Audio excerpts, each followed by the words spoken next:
We keep talking about inflation, about how everything is getting more expensive. Do you know why? Because it's so obvious. You can see inflation on the price tag, which is why companies have devised a workaround. It's called shrinkflation. We've told you about this in the past. The principle is really simple. Instead of charging more, you give less of the product. Let me explain how this works. This picture shows 2 bars of soap. The first one weighs 100 grams, the second one weighs 90 grams, but the price is the same. The first one has been phased out by the company. Now they sell only the second one, the 90-gram one. Now I know what you're thinking. What good is 10 grams?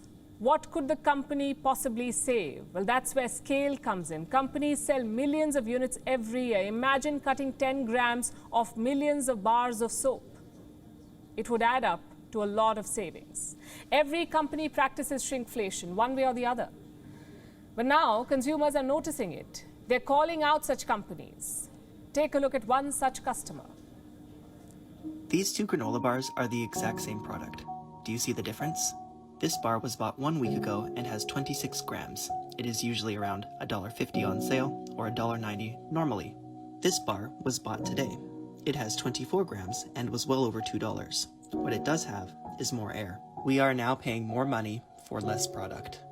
This is also a friendly reminder that Quaker Oats is owned by PepsiCo.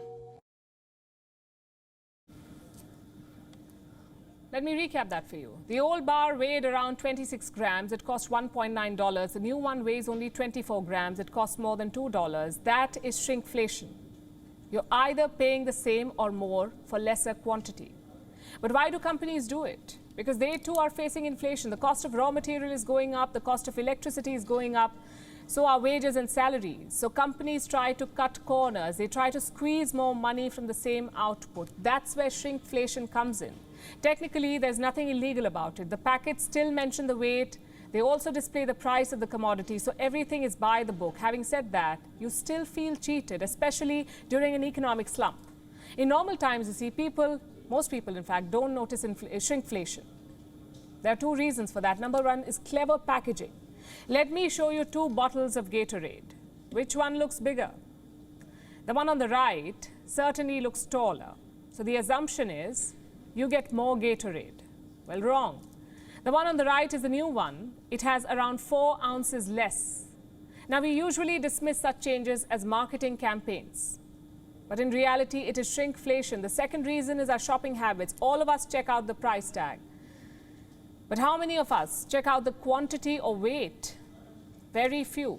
And companies are betting on that shopping habit. $1 or $2 extra does not affect our overall budget. Then why is shrinkflation blowing up now? Again, 2 reasons. One is the economic slump. People are already suffering under high inflation. They're paying more for food and fuel. So naturally, they're more vigilant. They check out both price and quantity. Another reason is social media. Earlier, too, people spotted shrinkflation, but they had no way to tell the world. With social media, that's not the case anymore. 1 video on TikTok, 1 post on Twitter, that's all it takes to expose these companies. Videos related to shrinkflation have gotten 261 million views on TikTok. Hashtag shrinkflation is trending on Instagram and Twitter. Last month, there was an interesting report. Apparently, customers are calling out shrinkflation at restaurants. How? By leaving Yelp reviews. They claim their food portions are getting smaller. The problem is, complaining is unlikely to change things. Just think about it. Would you stop buying a pack of chips because it has 10 grams less? Or a drink because it has 4 ounces less? Chances are no, you won't. Most experts talk about working around shrinkflation, like buying in bulk or opting for unbranded products or keeping a close eye on prices and quantities. You can compare other products and pick the best one. Once the inflation cools down, things should return to normal. Our chips and drinks should get bigger, but that's where corporate greed comes in. Knowing these companies, we can predict their playbook. Spread the burden, accumulate the profits. WION is now available in your country. Download the app now and get all the news on the move.